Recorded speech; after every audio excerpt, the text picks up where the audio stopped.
Over the ditch, back for another week. Thank you very much to Harness Racing New Zealand for helping me make these possible, plus all the participants in New Zealand, including Alicia Harrison. Hello to you, Alicia. How are you?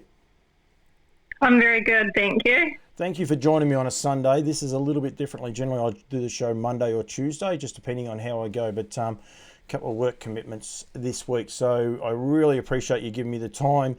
I found out something. There's daylight savings over there, 8:30 at night in New Zealand. Is it on both islands or just the north or both islands?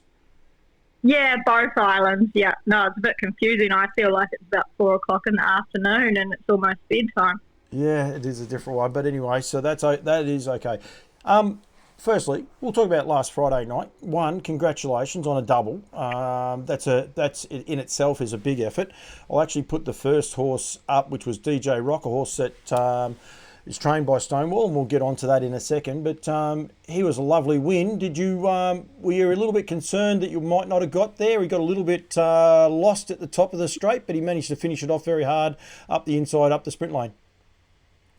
Yeah, I know. I've only driven him twice at home, and both times he gave me a real good feeling. But he is a bit of a random horse mentally, and he was a bit all over the show the whole running. He was sort of in and out, and he sort of probably wasn't travelling that great coming off the bend. But the minute he saw that gap, he was just tucked his little butt down and flew through, and he won quite easy in the end, really. It got a bit confusing, wasn't it? There was a few horses going everywhere at the top of the straight, like they all it was almost like it was their first time around Alexandra Park. Yeah, I sort of went to come out thinking the trail horse was going to take the lane, and then she rolled off, and I was like, oh, beauty, straight up the inside. So, no, it worked out quite well for us, really. He looks a nice enough horse. He looks like a horse that, one, he'll relish that sort of driving, 3 back, 4 back the fence, driving quietly and get home over the top of them. Oh, for sure. I know Steve's always had quite a high opinion of him. He probably just hasn't been quite there mentally. So I think a few little good confidence runs like that for him, and just learning to settle down at the races in general and not stress himself out will do him the world of good going forward. Yeah, absolutely. And I would have imagined that would have been a nice enough thrill as it is. But you managed to take out the Alabar Spring Handicap. It's not even, just looking there, it's not even a listed race, unfortunately for you. But it was a good race to win with Fernley Cash. Firstly, no, well, before I show the video, I was going to show the video just then, but I won't. Actually, wait a sec. What was the confidence level like before the race? I wouldn't say I was confident that I was going to win, but I was probably quietly confident that he was going to give a bit more of a forward showing. Like, I drove him probably a couple of months back fresh up, and he was just super, like he gave a cut class feeling, and he probably just hasn't, he had 10 days off after that, and probably the last couple of runs I was a little disappointed in him. Like, he just sort of has been a bit lacklustre. His coat hadn't really turned, but just the last 2 days prior to that race, he started to shine, and he's got a bit more life to him and a bit cheeky, and he was sort of nipping me at the races. So I thought, oh, he's feeling pretty well and pretty forward. But hey, you're never confident that you're going to beat a horse like Copy That, are you? You're always sort of reserved going into these races. No, but the reason I showed the race and you're going down the back straight, I missed the part that you're going to get the nice trail, but you weren't happy with that. You decided you'd go around to the front and kept them rolling along. You've gone 58, got home in 50, just under 55 and 27.8 that last quarter. It was good heady drive to take the front, especially with horses like Copy That in the race. Hooray Henry, those sort of horses that have been showing really good form. I thought it was a gutsy little drive, but man, he found the line terrific for you. Oh, he really did. Look, he's sort of just gave me that feeling like I was hoping to step away and lead up and sort of drive him like that. And sort of Andre's one step quite fast, and then once it handed up, I didn't really want to be 3 back. Once those other horses get rolling and get outside you, it's pretty hard to outsprint a horse like Copy That and even a couple of the others. So once you find the front and you can dictate a pace like that, you make it hard for everyone else to catch you, and that's what we did. Like, he's out just super down the back when Nicholas Cage rolled up outside us and sort of up the home straight. He was actually just doing it easy, like he was looking around, waiting for company. I think he still had quite a bit left in the tank, which is promising going forward. Well, it is, and he's had 18 starts, 7 wins, 75,000 in stakes. it's just lightly raced. Like he had, 4 starts as a 3-year-old, only 9 as a 4-year-old, and now even as a 5-year-old halfway through or over halfway through the season, he's only had the 5 starts. Does he have injury worries, or is he just a horse that they're taking their time with? Yeah, he has had the odd little injury worry early on in his career, and I think he got a wee bit of a knock.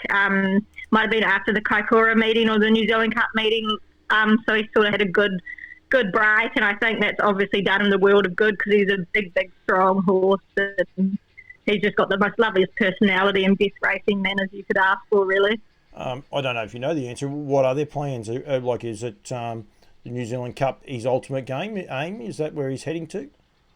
Yeah, he's nominated for the New Zealand Cup. He was pretty low down in the rankings prior to last night. So it'll be interesting to see if that bumped him up a bit. But you'd think hopefully if he can compete as well in the home CG, and then it sounds like he's maybe headed towards Kaikoura. So, maybe we can get there, or otherwise I'm sure he'd do a super job in a free-for-all race or something like that. Yeah, absolutely. Oh, well, he's got the runs on the board there at the minute. He stepped well. That's a tick. Posied up and, beat a horse that goes okay in a New Zealand Cup. I think he might have won 2 of them, so the last 2. So it must be a bit of a thrill too to beat like a champion horse like Copy that. I think his record's just outstanding. $2 million in stakes. He's just a brilliant horse, and it must be a thrill for a young person to sort of come out on top, I suppose, if you like, against a horse like him. Oh, absolutely. I mean, the grin on my face after probably showed that for sure. But, it was a bit like I was sort of looking around like, where is everyone? Like he was doing it so comfortably. I was surprised that no one sort of got close to us turning in or at the finish. A big thrill, and, I'm super grateful to Steve and obviously Joe and Stocky for allowing me to drive a horse like him. Yeah, we will. We're going to touch on that in a second. But, yeah, I think it is. It's a great honour. Like, what was it? Only a 7-horse field, I think, from 6-horse field. So it wasn't like there was a shortage of drivers. They would have been able to find anyone. But to put you on, I think that's terrific, and must be great walking into work knowing that they've got the confidence to put you on a horse like that against quality horses like that. Oh, definitely. I mean, I can't really say enough about Steve. He's been great to me and a big supporter of mine, and he's very kind, but also very, if he wants something or wants me to improve on something, he's happy to have a talk to me about it. And I think his faith in me, or like putting me on, has probably given me a lot of confidence back, and hopefully that continues on in how I'm driving. Yeah, absolutely. We'll stay on you for a sec. We'll talk about Stonewall, because they've had a good couple of weeks actually, and you say about that horse entering for the Cups. But I had a look at your stats. I am a numbers person. Unfortunately, I can't show it. I thought I actually in my mind was going to show you everyone this computer screen, but the way I have it set up, unfortunately, it actually wouldn't work. It would make it funny. Your lifetime stats: you've had 846 drives, you've had 86 winners, 68 seconds, and 84 thirds. I encourage anyone that's a bit of a number Nazi like myself to go and have a look at that, because it's 846, and then you have 86, then you have 68, and then you have 84. I looked at that and it sort of tickled my fancy a little bit. $800,000 in stakes. Been driving since 2017, and you've had a couple of good, decent years, and then last year, for whatever reason, just 111 drives, but only the 7 wins last year. Where have you come from? Like, have you got a family in the industry? And just a little bit about, I suppose, the plight of a junior driver on the North Island. My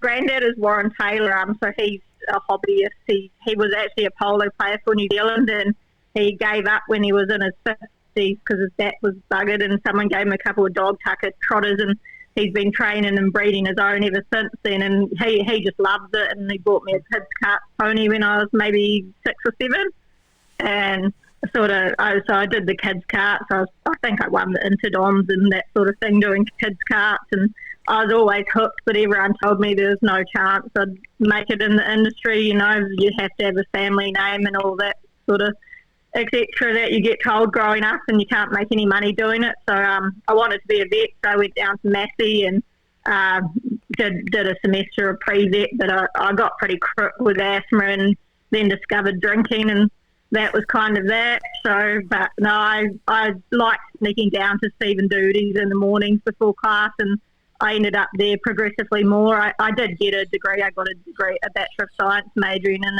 agriculture and minoring in equine. So, but my last year I came home from uni because I had a few correspondence papers. So I started working for Anna, and to be fair, I never really looked back. I don't think I did any study that year.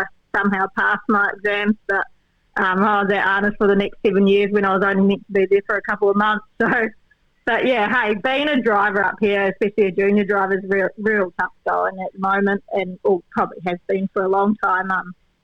I've been pretty blessed to have people like Anna and my granddad, and now Steve and that to support me. But it's very hard to get outside the drives. There's no real hobby trainers as such left. You know, the type that are happy to put a junior driver on and you can just go around every week and learn. You're out there with the best. You're out there with Tony and David and Morris and all those top drivers. And, you know, it's understandable why owners would want them on over someone who's only had a couple of drives.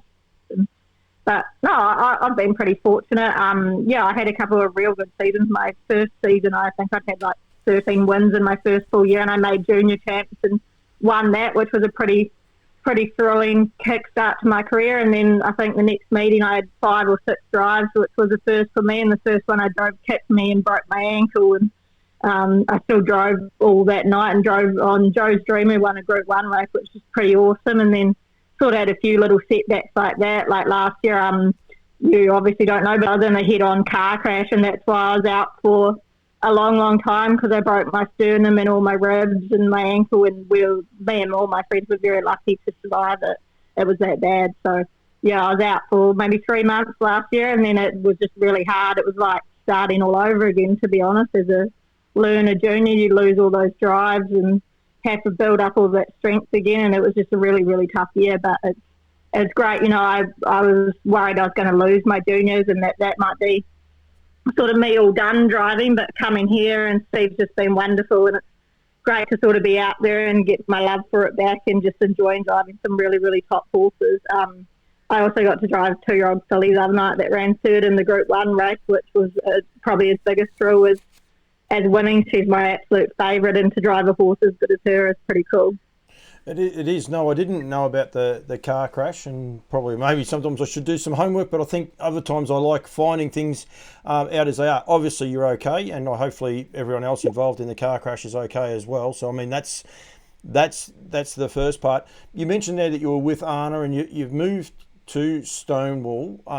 Was that through opportunities, or was it just a bit of a life change, or, you know, like, was there a reason for the move, or was it just somehow it happened? Yeah, probably a bit of both. Like, I was just sort of struggling for opportunities. I mean, understandably, a few of her owners preferred to have senior drivers on, and that was a bit tough when I'd been there so long, you know.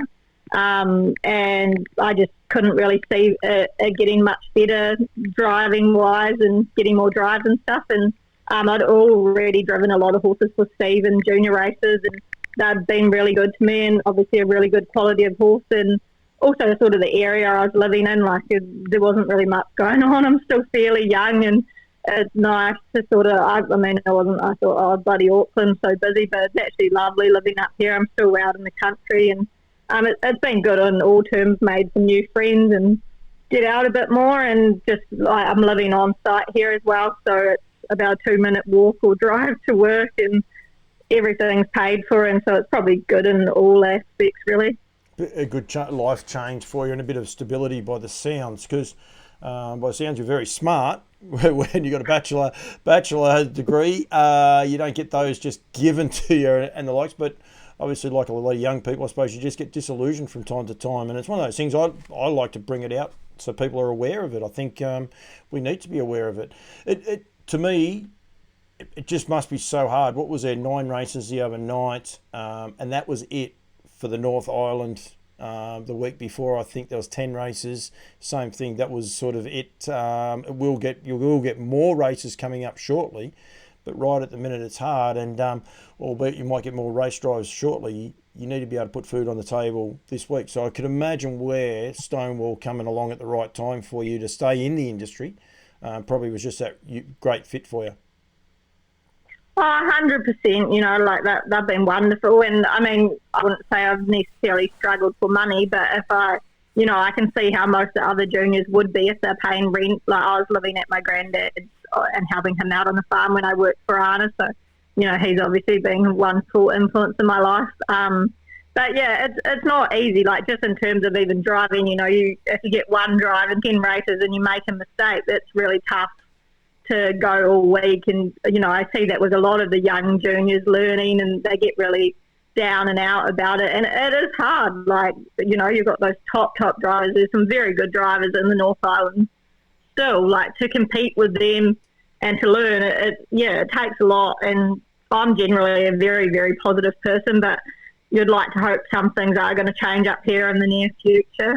Oh, I think they will. You say about how tough it is. You've got two of the winningest New Zealand reinsmen ever, Maurice McKendry and Tony Hurley, there, and they drive week in, week out. And once upon a time, it wasn't as expensive to fly to the South Island to take a few drives, but it's quite expensive now. A lot of the Aussies probably aren't aware that you can't just jump on a plane now and get change out of a couple of $100. It's depending on your luck, it can be a very expensive trip to try and go somewhere. So I imagine that part makes it hard as well. The other thing I did want to highlight though, and if Crystal Hackett is watching this, Crystal, I will be catching up with you. As I said, it's a bit of a short week, but yourself and Crystal are both off limited opportunities. I know she's got the family support there, and she works for Barry Purdon, but she got a double. Monica Ranger got a winner as well. That part must be pretty cool because limited opportunities, yet 5 of those races were won by young ladies. Like it's something we take it for granted in the industry, full stop. Don't worry what side of the ditch you're on, we take it for granted. But it's pretty cool, I reckon, when you look at that from last Friday night.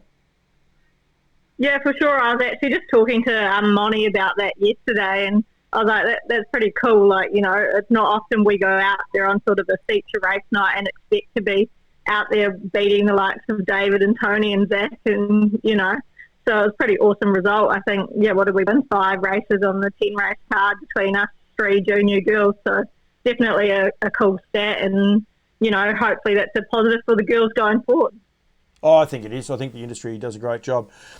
Stonewall, probably a slow start to the season. I think they'd be happy enough to say that but they must be very upbeat right at the minute. You've got 2 horses already guaranteed starts, Artie's Express and BD Joe, already guaranteed runs in the New Zealand Cup. So they're coming up to the good season. You said there before about the 2-year-olds. We've been getting quite a few 2-year-old winners. A couple of trotters are starting to step out as well. So the whole farm must be pretty cock-a-hoop at the minute and, looking forward to a good end of the season. Oh, definitely. We've got some very, very nice young stock here, and I think it's sort of only the beginning of the one stock he's been buying, starting to step out, like all these 2-year-olds are sort of, there's some very, very nice fillies and some nice colts, and the ones down south are doing a super job too. I think that barn down south is probably not too far off getting up and getting going, so hopefully that's sort of good timing headed towards Cup Week, and all the yearlings are starting to step out through their paces now and see what they're made of. So, no, it's definitely exciting having so many nice young horses and very promising, looking towards the future for the barn. Yeah, no, it is. It's terrific. They put a lot of money in, so they need the results. But, I think when they get 2 horses qualify straight away, it's a great effort. Alicia, thank you. Thanks for joining me. Congratulations. I reckon it's a great effort. Anyone that should follow you guys on social medias as well, yourself. I know you do a little bit with it, and Jill does a lot behind the scenes as well. I think it's great the way that it is promoted. You're a very, very big stable, but you treat it individually, and I think it's great, that part of it. Well done to the 2 Steves as well. I think it's a very good effort. But congratulations on the overnight. Hopefully it's not the last double you drive. Hopefully it's not the last feature races you win. Hopefully you get plenty more opportunities. I think it's great, and you keep knocking up those winners. And thank you very much for joining me. Thank you very much for having me. All right. And thank you very much to Alicia for that interview. It was terrific. And as I said, try and catch up with some more people as we can. I really appreciate her giving me a little bit of time on a very different looking over the ditch, but we'll continue to grow it. A couple of the other highlights out of the night. Crystal Hackett got a double as well. Monica Ranger with a winner. I've already highlighted those. Matty White with his first Group 1 win on the Stephen Reid Train. Coastal Baby, daughter of Jesse's girl, down by the seaside for Woodland Stud in the Group 1 Caduceus Club Classic for the 2-year-old pacing fillies. Some unlucky runs, I suppose. You can see Treacherous Baby buried away there, 3 back the fence and just looking for a run. And there wasn't one coming for Mark. He never really saw any daylight at all, but cannot take anything away from the winner. She was awesome. Alicia gets down the outside. She was a little horse that she was very, very keen on Akati. Gets home nice for third. And Crystal Hackett actually in the middle there with Ultimate Racy Girl for the Purdens as well. So the girls had a pretty big night out. That would have been a bit of a thrill for them as well. And Alicia actually said that it was a thrill for her as well. So well done. Good to see Stephen Reid with another nice horse. And well done to Matty White. Gentleman I have met a couple of times. And really nice guy. In the last race I wanted to highlight as well, there was some good wins there for the whole night, but was the win of Lee Major, the $6 million man. Hopefully there'll be a few people out there know with the $20,000 Woodland Stud 2-year-old size stakes for the Colts and Geldings. And this horse is getting a nice little record. He's by Art Major at a Lee Girl, bred by the guys at Alabar Farm, beating Hawkeye Pierce for Logan Hollis, is having a good year. And I can't remember the horse that ran third because I've actually got this horse's record up at the minute. 6 starts, 3 wins. Escape Artist was the third horse. But Logan Hollis has got himself a nice team of horses actually this year and going terrific. But Anna Dolly is smiling more with that win of Lee Major. Really, really nice win. Racing started at Thursday. At Addington. Last Thursday was Addington, of course, and there's some nice wins through the week. There, John Howe, I don't know John. Cormoran Strike got the chockies in race number 1. Watermelon Sugar for the Dalgettis. Johnny Cox wearing the blue pants. Got the chockies in race number 2 there on the night. This little mare here for Phil Williamson and Nathan Williamson driving this time. Brad has been driving this horse before, but filly by Father Patrick out of SKP. And I talk about a horse called Isolate. Might have been a little bit lucky to get a run. 3 back the fence. Got up and beat Majestic Sister, who is behind the leader and walking on Sunshine. Tony Hurley in the bike holds on for third for Tommy Baggery, was terrific. But you can see here, Isolate. Nathan's got plenty of horse, just needs to be able to get a run and gets out here now and just savages a line terrifically. This horse to bring up its first win from 3 starts. Sunny's Sister looks a winner all over the line there, just hanging in. Johnny had one of those nights actually. A couple of his horses hung in. Actually, I might be highlighting the other one a bit later on too. So Melody Banner for the Telfers got the chockies as well. Love Struck. I could go through and show you all of these, but just trying to highlight some of the races and some of the horses that I liked going through. I don't have too many more videos, I will be honest, for the rest of the week. We just have a couple of other things I definitely need to highlight. But this horse here was another of the sire stakes for the 2-year-old Colts and Geldings, and this was taken out by Renegade. Ricky May in the cart. It's just pulling out 3 deep there now. And asked to do a little bit, gets up and beats Mickey's Courage and Hadron Collidia. You can see Hadron going to the sprint lane there and just will not go straight. I said Johnny had a couple of them running in, and he refused to run straight for Johnny, and it's cost him. When it's cost him the winner, I don't know, but Renegade was just terrific and got to the line awesome, and horse to follow, I would imagine. Renegade, the way he found the line. Of course, in the sire stakes final as well, it was a very, very good win. Buck back in the winner's circle. Johnny got the chockies in the next, so he would have been happy with that. And then Unico Vicenza, Timmy Williams and Robert and Jenna got the chockies in the last. Racing went to Winton on the Saturday, and I didn't see a lot here. If I've missed one, people can tell me. I will say well done to Blythe. Blair Orange in the cart for Jamie Gameson, person I got to meet a little bit when I was down there. Brent McIntyre with Switch On. Craig Ferguson in the cart. They got the winner with the Bacardi Lindy Trotter there. Nathan Williamson, the GOAT, with Dreams Are Free. The Jaffa Express for the Kerry Tomlinson and Amber Hoffman. Well done to you guys. Robert Wilson and Taj Nelly. I think it's Taj. I better get that right, actually. Tom Nelly, sorry. With Will Angus Ladd in the other of the trots, Angus Hall.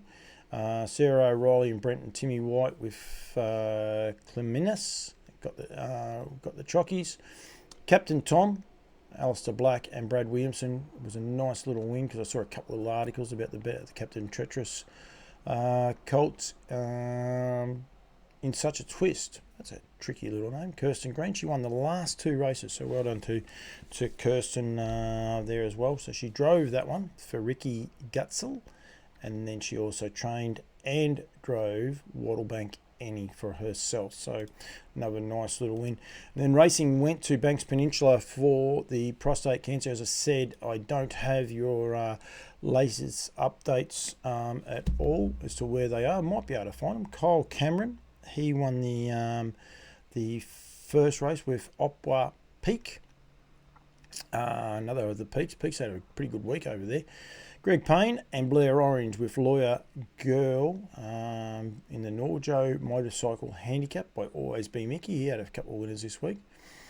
Good Old Days, Robbie Holmes and Johnny Morrison took out race number 3. Sea Cracker, Katie Cox. This is one I want to highlight. I'm actually going to do that this way. So I was just looking up. I'm thinking since I've been doing a few of these shows, you just see Katie. I think if I do this, yeah, unfortunately I've thinned it up, but that is her driving stats this season, smack in the middle there. 103 starters, 13 wins, 12 seconds and 20 thirds.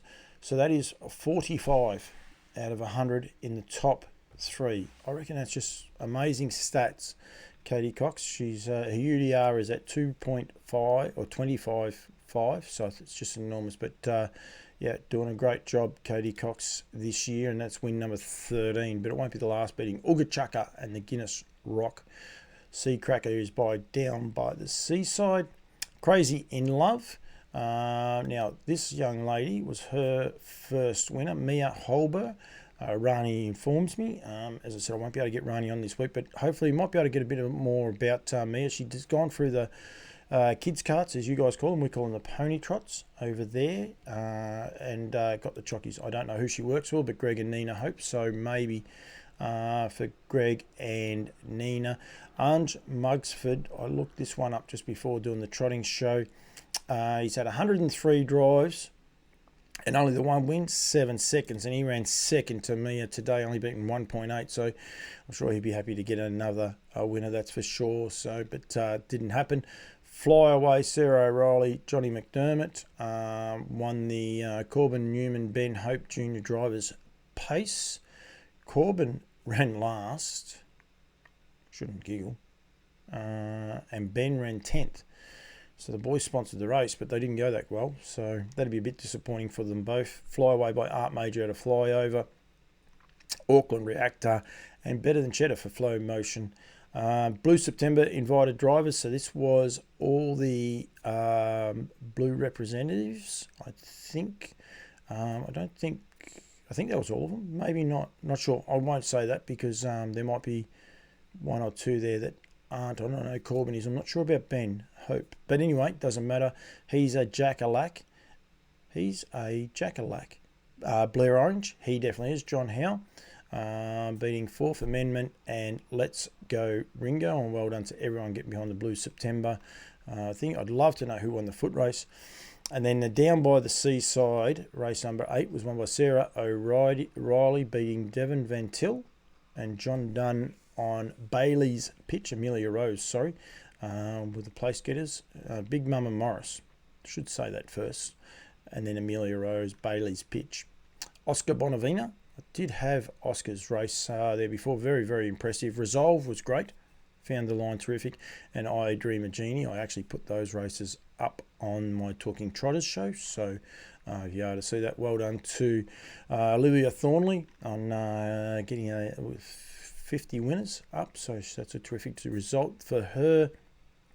Leo Riley with Marin Franco, Haley's Middle, and Straight Flash won the last on the day. No, second last on the day. And then the Dancing in the Dark, standing at Aldebaran Park. There's an M missing off that for someone. Aldebaran Park trot was won by What's Wanted, beating Agui and Sinner Cool. So Creatine Peak and Sundon Eilish. 12 races on the grass. You guys love your grass races. Steph's Boy, another for Blair Orange, beating American Sniper and Sergeant's Best in third. So it's a bit of a wrap, very, very quick wrap of the winners for the week. But as I said, the most important news, I think anyway, was your breeders' bonuses. $8,000 to the winning owner, and $4,000 to the winning breeder. I think that's going to incentivise a lot of things. I think it is great news, and very, very exciting times coming ahead. Not that long out now from Kaikoura, which is end of October, so you've got about 40 days, I suppose, to the end of that. And then the New Zealand Cup a fortnight after that, so with plenty of other racing towards the end. Thank you, everyone that's tuned in. Thanks for everyone that's watched. Rani will be back next week. As I said, just had a few commitments, but I want to make sure we can continue to get the message out there. Well done, everyone's contributed to Blue September. We'll get some final figures on that next week as well. And hopefully you've enjoyed the show. This is Over the Ditch. I'll be back next week, as I said, with Rani. Maybe a couple other guests too, because we've worked out how we can do it pretty simply. So we'll continue to do that. Thanks for watching.